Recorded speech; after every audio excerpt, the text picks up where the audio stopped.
Hey Tucson friends! Are you or someone you know a local Tucson business owner who's looking to expand their visibility, grow their brand, and engage more with their community? Well, I want to talk to you. Don't just be a listener. Come on the show and interview. Showcase your business. Tell us all about your story. Tell about the highs, the lows, and how you serve the Tucson community. We would love to hear what you have to say and hear the intricacies of your business. Humanize your brand, position yourself as a thought leader, and get in front of more eyes and ears. Click the link below and star on an episode. I look forward to talking with you. Now back to the show. Welcome to T. Lokes, Tucson's local business podcast. I'm your host, L. Connor McEverly, and in each episode, we embark on a journey to connect with the passionate minds behind the businesses and nonprofits that make our community thrive. Join me as I sit down with the owners, visionaries, and change makers who pour their hearts into shaping the local landscape. We explore the challenges, triumphs, and unique journeys that define Tucson's business community. From the corner coffee shop to the innovative startups and impactful nonprofits, T. Lokes is your window into the diverse stories that make our city special. Tune in and get ready to get connected. This is T. Lokes. Howdy, folks, and welcome to T. Lokes, your Tucson local business podcast. I'm your host, L. Connor McEverly, and joining me via virtual chat are the founders and the board of Young at Heart, a nonprofit here in Tucson that emphasizes creating connections between youth and older adults by facilitating arts and craft days, among other things. It is my pleasure to introduce to the show the Young at Heart board members, Joanna, Serena, Maria, and Nita. Hey, everybody, how are you doing today? Hi, Connor. Well, thanks, Connor. Well, thanks for having us. Yes. Thank you so much for being on the show. Thank you so much for having us. And thank you for all you're doing for the community by highlighting businesses and local nonprofits. That's wonderful. Well, thank you so much. It's been a real joy to have this adventure. You know, I've really only been doing this for a year. And I have to say, this is the first episode that I've had, a whole group of people on. So this is a real party. I'm really excited. So let's have some fun and let's jump right into the questions, right?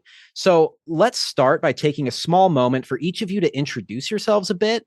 Tell us your name and your position on the board. And let's go ahead and start with Serena.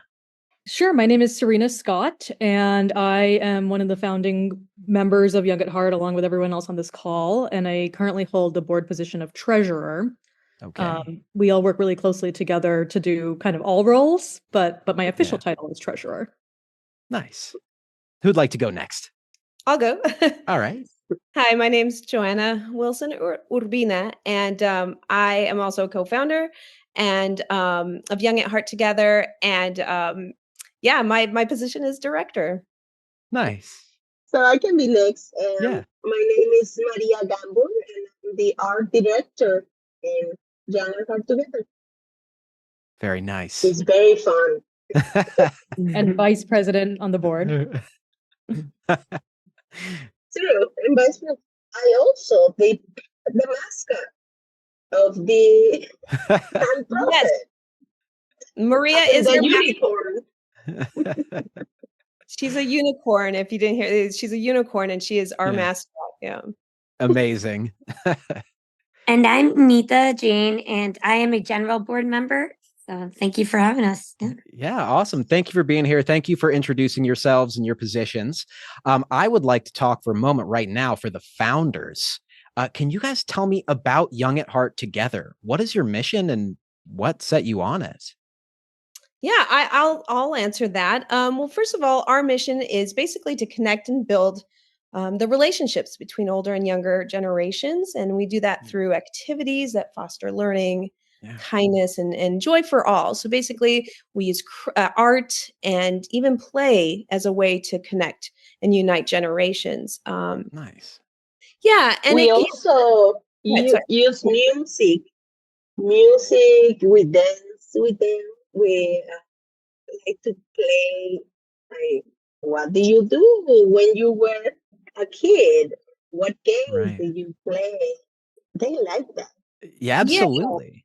Yeah, it's like art in art, not just drawing and painting. I mean, we're art in every form is what we try and do. And like Maria said, the music, dancing, different types of art forms. Yeah, absolutely. And what set you on this mission? Right. So basically, back in 2016, when my kiddos were much younger, I started to do play groups, mommy and me play groups throughout Tucson, and try with the goal of, having a place for moms to come and meet other moms, and our kids could socialize. And through just researching play groups, I noticed a trend of intergenerational play groups starting up, specifically in Australia and parts of Europe, and it just I just took a breath of fresh air. I'm like, wow, this is amazing. Yeah. And I noticed that there wasn't much happening in the US. And specifically here in Tucson, there wasn't any organized groups doing intergenerational play.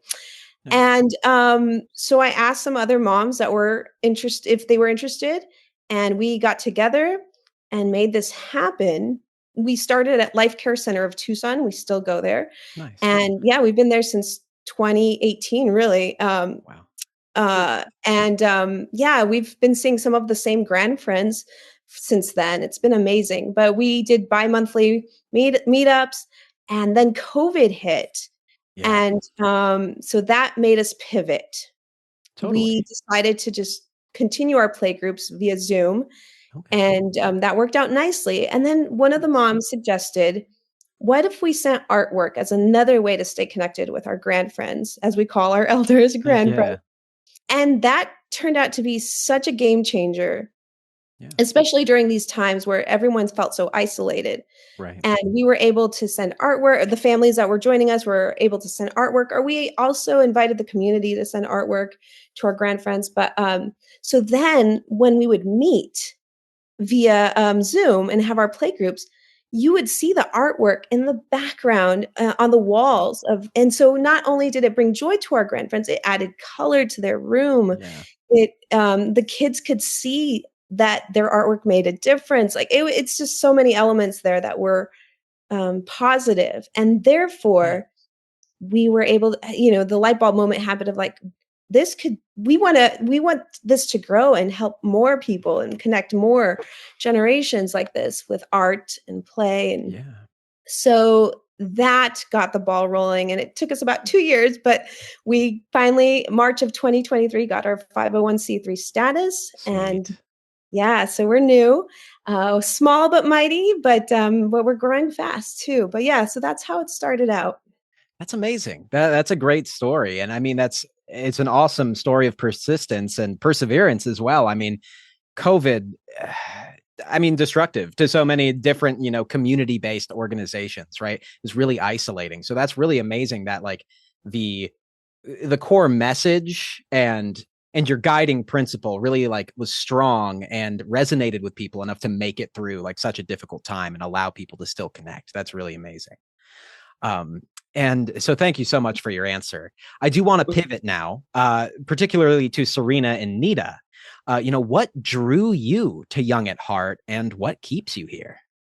I can start. I had met Joanna and Maria when they started doing little cardboard rockets, and I grew to really enjoy their mission and wanting to be a part of like the group and wanting to kind of help like spread the awareness of, it's really important for our younger generation to be in touch with our older generation. Yeah. What keeps us here and keeps me here personally is that I love that this is a new nonprofit now, and I want to see it grow. I want everybody in Tucson to be able to be touched the way we are, the way that we have our kids join in different celebrations and, help the other grandparents in town. I want other kids to experience that as well.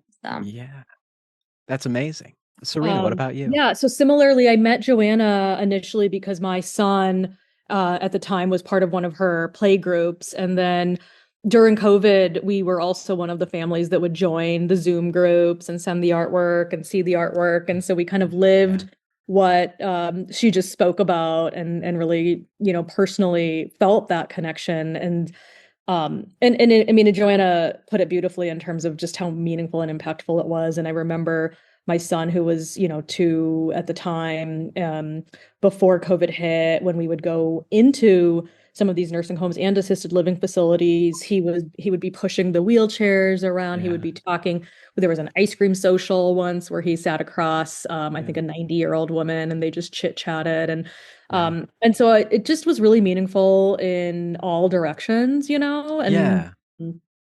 and in my professional work, I work with a lot of older adults, actually. And so I see all too often how, sometimes the older adult population, especially in our culture and our community, are oftentimes isolated and not as frequently interacting with some of the younger generations. And so I kind of really loved this opportunity to be able to help this mission that Joanna was starting and help it grow into something bigger that could have this really profound impact on our community.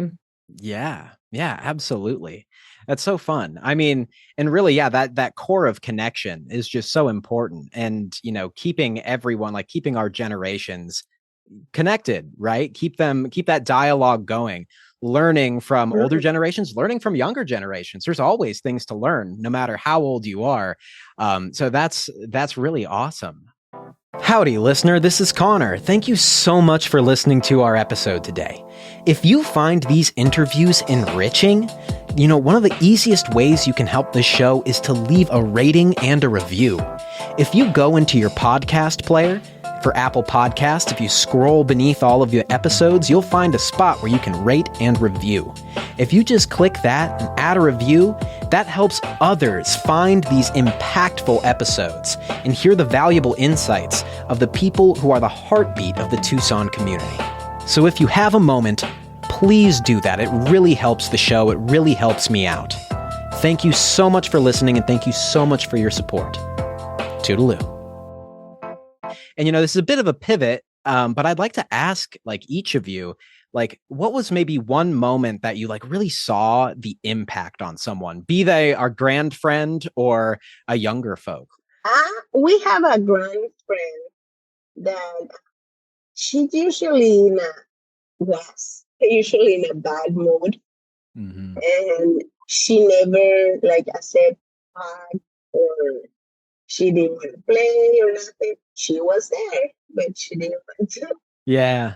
And by a month of we there and keep asking for hugs, she actually gave up and gave us a hug, and she was playing with the kids. And that for me was very, very I'm doing something nice. Yeah. With that, for our kids also is with my daughter. And I started this because I was looking for a class to teach my kid kindness. And that's how I met Joanna.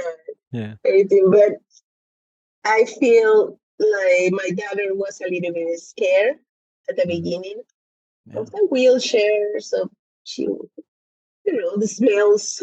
Yeah.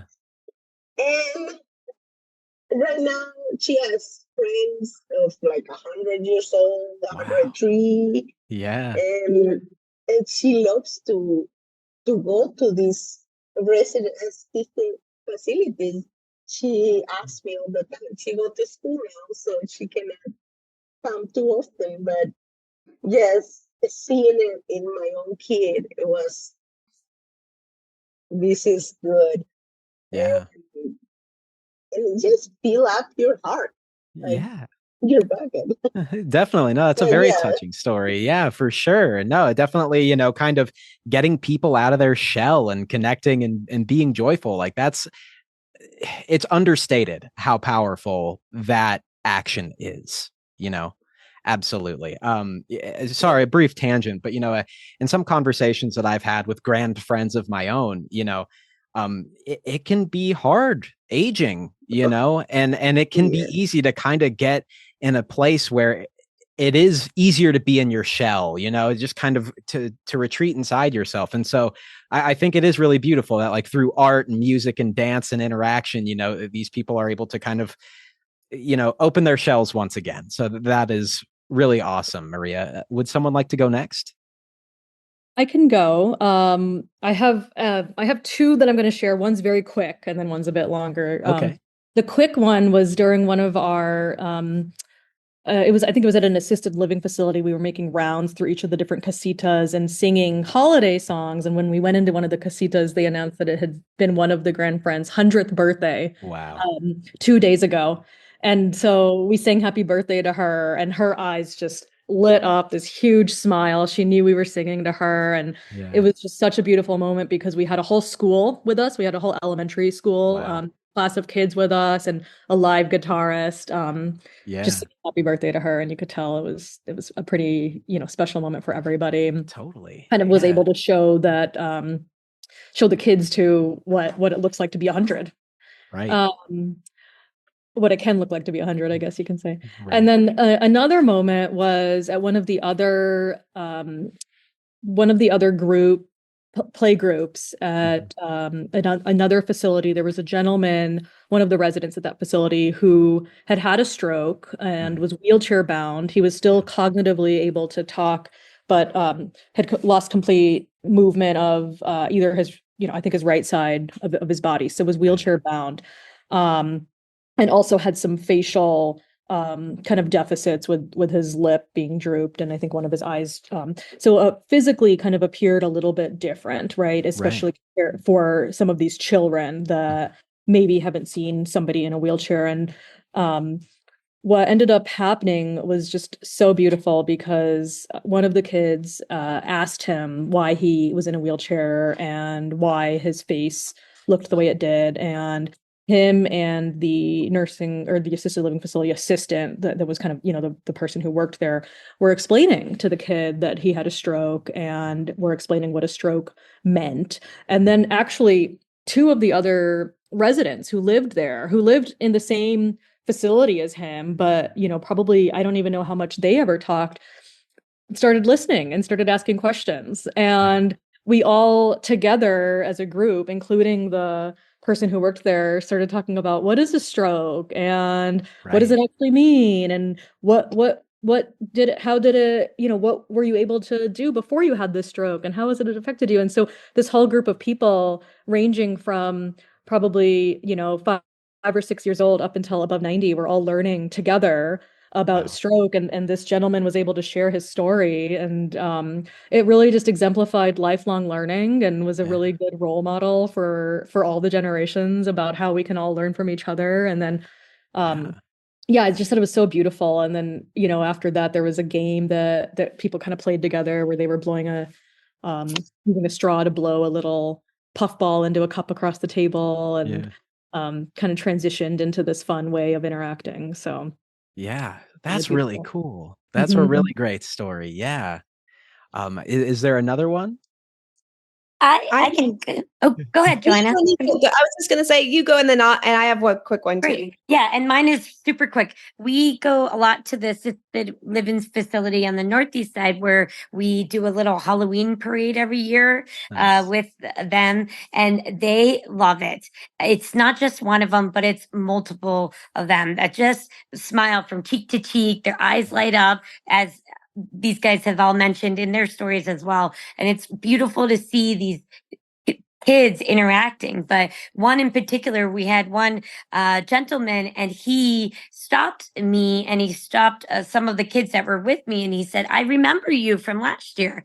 And we talked about it, and it was right. He was right. We were there last year, and he remembered us, and he said, "I was looking forward and I wanted to know if you guys were coming back." And here we were. And so it just came full circle again that we were back again. And he was just so excited to have us there. And, just meant a lot for them. Just one day, just an hour and a half. And it was just precious, Yeah, absolutely. That's what it is. Yeah. And Connor, that is a great segue into what I'm going to say, which is now for that specific event, that was a one-time, we meet for Halloween. However, our play groups meet consistently at the same location. We currently go to 4 senior living communities, but the importance is that it's consistent, and that's how you Yeah. build relationships. And that's something that means a lot to us, because it is nice Mm. to send a card or something once a year, but that consistency builds the relationships. And that is Yeah. where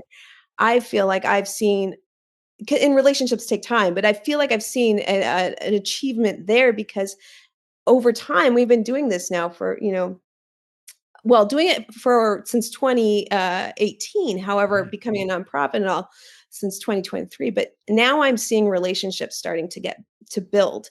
For Yeah. example, one grand friend, she specifically gives this one little boy, this little 2-year-old, a Mhm. ride on her not scooter, but her chair. What's it called? Wheelchair. Her walker. Sorry about that. Yeah. So she'll give this little 2-year-old a ride on her walker at the end of the play group, and that is their thing. He loves it. She loves it. And then at another location, she's about I believe she's 6 or 7, but this little girl brings artwork for this one specific grand friend, and they just have this chemistry. They always will do the activities together, and the grand friend will put up all of her artwork in her room, and it just that makes that artwork even more meaningful when there's a relationship behind it. And so that to me is like seeing the program working really well, like Yeah. what it's all about. Yeah, no, absolutely. I mean, thank you all for your stories. These are all like very heartwarming and very touching stories. Really, really lovely. So I wanted to touch on something that you mentioned, that you have, consistent play groups, right? And I'm sure there's someone who's listening now who's like, I got to get my kid into this. Like we need to make these connections and participate, So if they're interested in joining a play date, like, could you walk us through what a play date looks like your average day? Right. So first of all, it's free for everyone. You don't have to pay to join. Yeah. But we do ask that you register, so we know how many people are coming. Yeah. And where you would register is just on our website, youngathearttogether.org. And there is a tab called activities or events and play groups. And then you would click on that tab, and it would lead you to the play groups that we have. Yeah. And you can just register there. We also do a grandparent and me art activity at the drawing studio, and that also the link is through the drawing studio, but you can Okay. get it through our website. Great. And register there. But that's how you would register. And then when you get to our play group, we highly recommend that families just like especially with toddlers and stuff, to go over, maybe show pictures and kind of give them a heads up of what to expect, when they're in a senior living community. Yeah. Because sometimes they do get scared, and it's nice to give them the heads up. But anyway, Yeah. I diverge. So then, yeah, when they come in, we have this time where they just get to really just get a feel for the space. The families can play a game with a grand friend, or they can even bring stuff from home and like do a show and tell, like talk to our grand friends about what they brought.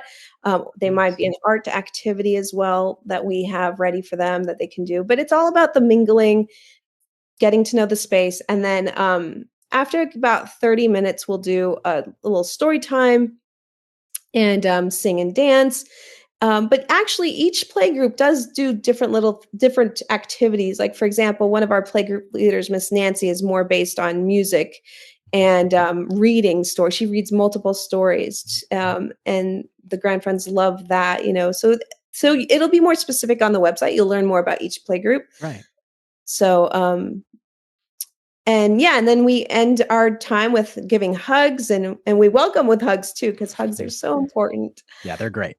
Yeah. And Well, thank flowers. you. Yeah. And flowers. Yes, we do hand out flowers to our grand friends on like about once a month. We'll make sure we bring flowers to hand out to them. Nice. That's very sweet. That's really sweet. And folks, if you're interested in checking out those links, we will have those in the episode notes. So just go check that out, and the links will be right there for you. Awesome. Well, thank you so much for running us through that. So I guess now I have a question more for the founders in particular. We talked about these touching stories, but maybe stepping outside of the stories and looking more at the nonprofit as an organization. What was one of your first moments of achievement or a milestone where you really felt that rubber hitting the road?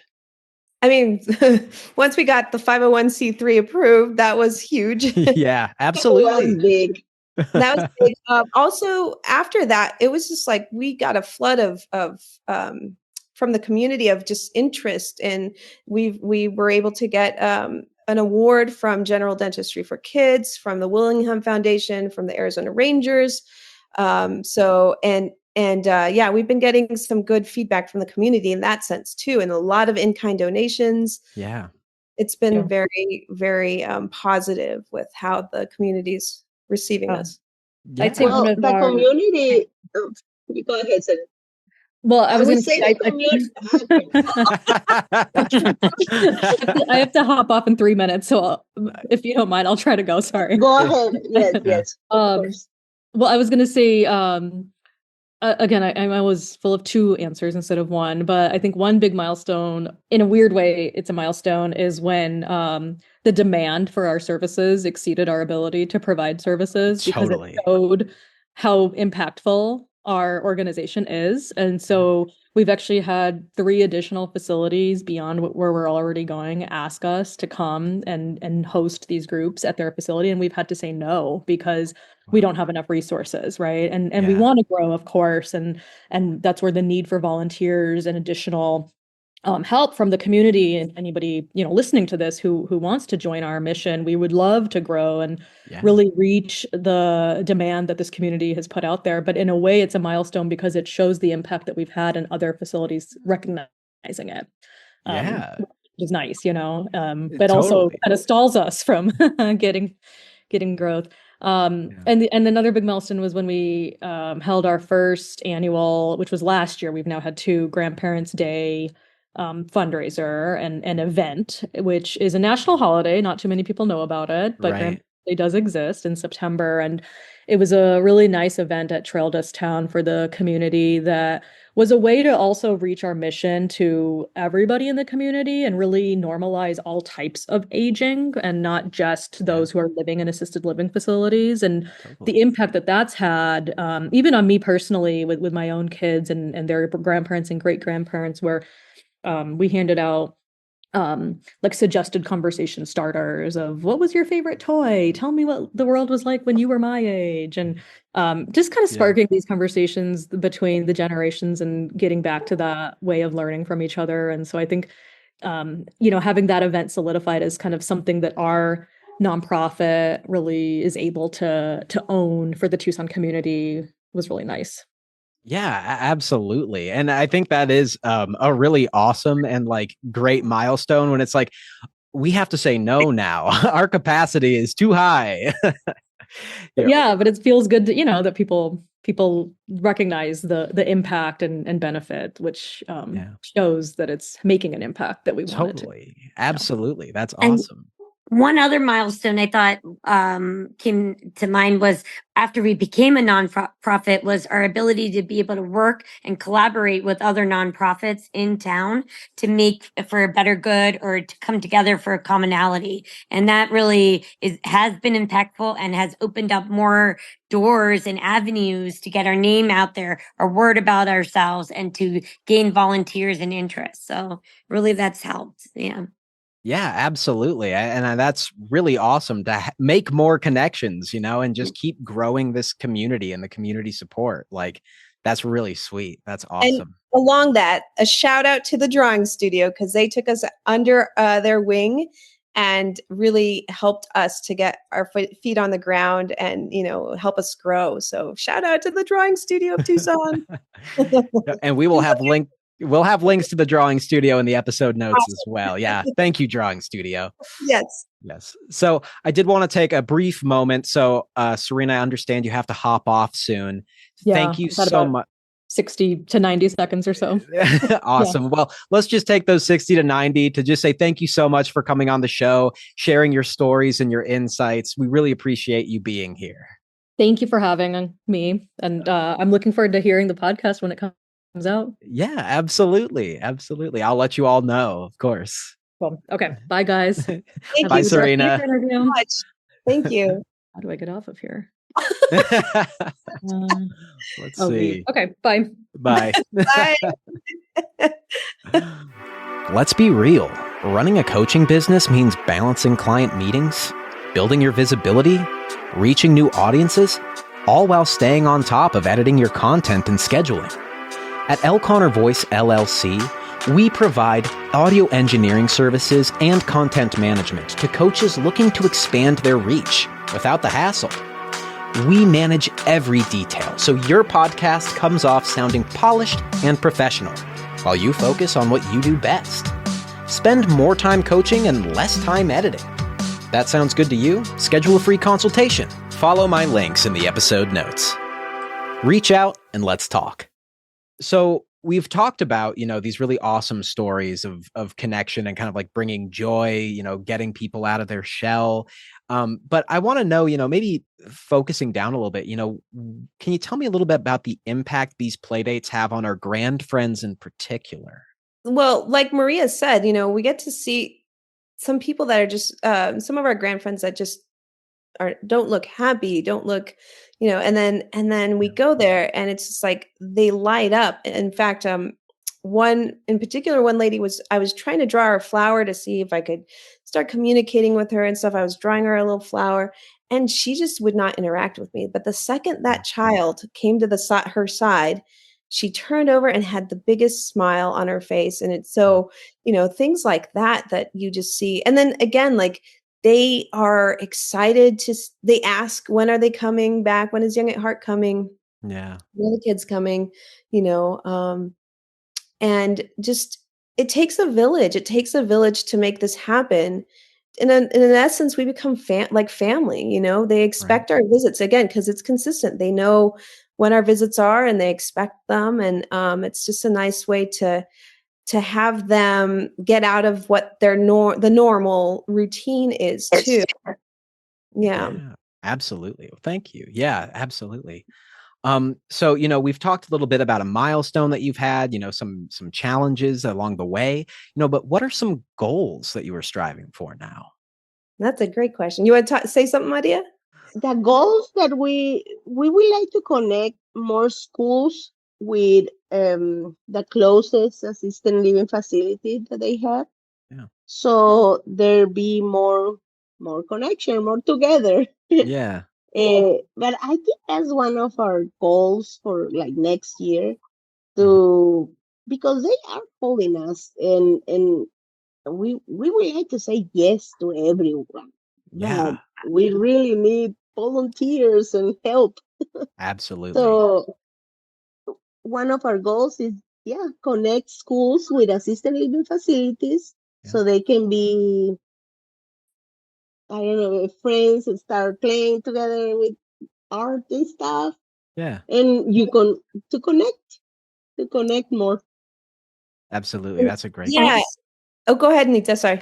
And then just to piggyback what Maria was saying, a big goal is to continue to grow our volunteer pool because truly we cannot, go and grow without having those volunteers, consistent volunteer help.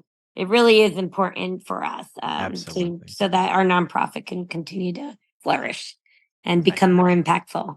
Right. I agree 1,000%. That's exactly what I was going to say. We need volunteers. We need people that are open to or willing to lead play groups at these senior living communities.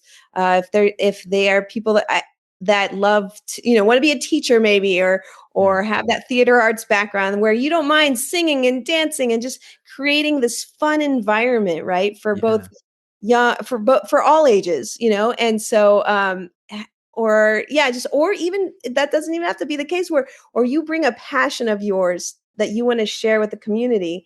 We'd love to have volunteers do that and hold these, it could be once a week, it could be twice a month, whatever fits your schedule.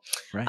We're looking for volunteers in that area, as well as social media. There's a lot we could use some assistance with as we're growing so quickly. We're hoping to have some days where we invite the community as well to come meet us at the libraries or something, and we can meet them and have little projects that they can help volunteer, putting art projects together. and things like that, or even help me sometimes on the computer if need be, but we'll put that, we're going to get that started in January, and we'll put more info on our website regarding, I think might call them Heart Help Days. I don't know. We'll see. Nice. We're working on it. Title. Yes, it's working title. But in other words, where the community can get to know us and we can get to know them. And if there is a spark of interest, we can sign you up. And but also you can email me at youngathearttogether@gmail.com if you're interested in volunteering, and we can get that started too. But that way. Right. But volunteering definitely just a little bit. Oh. What's that, Maria? Just a little bit for the people that thinking, maybe I volunteer, but they a little bit scared. Yeah. This is really just have fun with whatever you do or you like with other people. It's as simple as that. It's really no pressure and no nothing. Right. So please come and help us with the volunteers. Yeah, absolutely. And, on that note, I am positive there are people who are listening right now. They want to get involved. They want to help you out. And for those folks who want to learn more about Young at Heart or get involved, where can they go? Well, first you could check out our website to see what we do. And also we're on Instagram and Facebook. And then, like I said, if you have more questions, just feel free to email us. Email right now is the best way to communicate with us. So youngathearttogether@gmail.com. Yeah. Awesome. And folks, the links for the socials, the website, and the email will be in the episode notes. So just go ahead to the episode notes, check it out, and get in contact. We're recording this in early December, but the episode is slated for release at the very end of the month. So we'll be airing on December 30th to kick off the new year. So with that in mind, do you have any specific events coming up in the month of January that people should keep an eye out for? Well, first of all, Happy New Year. Happy New Year, folks. Go ahead, Joanna. Oh, I'm sorry. So events coming up, I definitely would recommend that you keep an eye out on Little Leaf Collective second Saturdays. And I'll give you a little more info on what that is. But on the second Saturday of each month, we have been meeting with other businesses that cater to families and even some other nonprofits. But we meet at Trail Dust Town for about 2 hours from 9 to 11, the second Saturday of each month. And our goal is to just have a communal time where we unite and we sing, we dance, all ages, free to the public, and they learn more about all these awesome businesses. And then we're going to help this in January. We're hoping to help ask for donations for La Frontera Family Services with hygiene products that can go to foster kids. So things like that, where we invite the community to do some good too, that during that time, and just get to know each other, sing and dance. But also, just keep an eye out for our classes that are happening starting at the end of January, going on for the rest of the year, and Grandparents' Day in September. That'll be our third year where we celebrate our grandparents and even grand friends. Yeah. But yeehaw. Yeah. Well, last event, that last grand friend event that we had, I had my family, and it was the great grandma, the grandma, and the mom, and the little baby. Yeah. So it's nice to see the connection with the generations. Yeah, absolutely. And, this is a bit of a tangent, but I was just kind of thinking about it, listening to what you guys are saying. Like, I love how you use the mediums of like art and music and dance to connect, like, I feel like art, and kind of that blanket term, like art is kind of like a window to our soul, and like when you're able to kind of manifest that and share that with people, I think it ties a deeper connection to us. You get to know each other on a different level when we get to share art and kind of enjoy in that way. So really, I mean, you guys have a wonderful organization. It's super sweet. I mean, your mission is heartwarming. I love these stories that you're sharing. is really great. So thank you so much for coming on the show. And this has been a great discussion. Thank you for all coming on. I've enjoyed having this party going on here. This has been sweet. But before I let you go, I have one question for each of you. And it's a question that I ask everybody who comes on my show. What is one thing out of the many that you love about Tucson? I would say community. Yeah. And Mon Lemon. I love the mountains. Oh, yeah. Absolutely. The mountains are beautiful. I never get tired of looking at them. Me too. And we have a really strong community here. You know, Tucson really does care about the local community. And I know a lot of folks who would rather use local services and goods and participate in local events than others, you know, or just like chain stores or anything like that. So we do have a great community. Thank you. I think to piggyback off of Maria said, she really hit it when she said community, because truly Tucson is such a large town, but such a small, tight-knit community. Yeah. We're all kind of interconnected in different interests, and from growing up here or whatnot, or moving back after, completing school somewhere else and moving back and finding connections. So it's really, really impressive to see how close-knit this place is. And then of course the weather, right? Yeah. Summers are awesome. Summer's nice in the sense you can go in the pool. Yeah. So it's good. Yeah. Absolutely. Thank you, Nita. And I'm going to wrap it up with, so I used to live in LA for 4 years, and I love that there's really no traffic here in Tucson. I sometimes forget. I always think I'm going to be late, and then I arrive early because I'm like, oh yeah, the traffic's not that bad. It's great. So that, but also to piggyback, I love Mount Lemon. Yeah. Close, distance from Tucson. That you can just be in a different climate, so that's great. Totally. And just having researched nonprofits and stuff when I was in the process of applying for our nonprofithood or 501c3, the amount of nonprofits here in Tucson is astounding. It just shows how caring we are as a community. I was just, and to this day, I still find new nonprofits where I'm like, whoa, I didn't even know this existed. And it's just so heartwarming to see how much Tucson cares. So yeah. Absolutely. But I have a question for you. Sure. Yeah. Go shoot. In closing, Mm-hmm. I feel like this is what we do at the end of our play groups. We sing a song. Oh my God, no. Yes. All right. Oh yes, I am. It's about love, and I think I want to close off with a short song, if that's okay with you. Yeah, let's do it. Let's go nuts. You can sing with me. You don't have to, Maria, but if you both can sing. But it's called Skinnamarink-a-Dink. It's an older song, and it brings so much joy to our grand friends' eyes. And I love that. I remember this song from kindergarten too, and I loved it. So, all right, are you ready, Connor? Oh, I'm ready. I don't know the lyrics, so I don't know if I can join. But please go on without me. I can do the movement. Just kidding. All right, it goes like this. Oh, Skinnamarink. Oh, we're going to be off. You know what? We're going to be off. Oh, it's true. You sing it then. Yeah, oh, we'll do the motions. We got a solo. Got a solo for you, Joanna. All right, here it goes. Oh, Skinnamarink-a-dink-a-dink, Skinnamarink-a-doo. I love you. Skinnamarink-a-dink-a-dink, go Skinnamarink-a-doo. I love you. I love you in the morning and in the afternoon. I love you in the evening and underneath the moon. Woo! Skinnamarink-a-dink-a-dink, Skinnamarink-a-doo.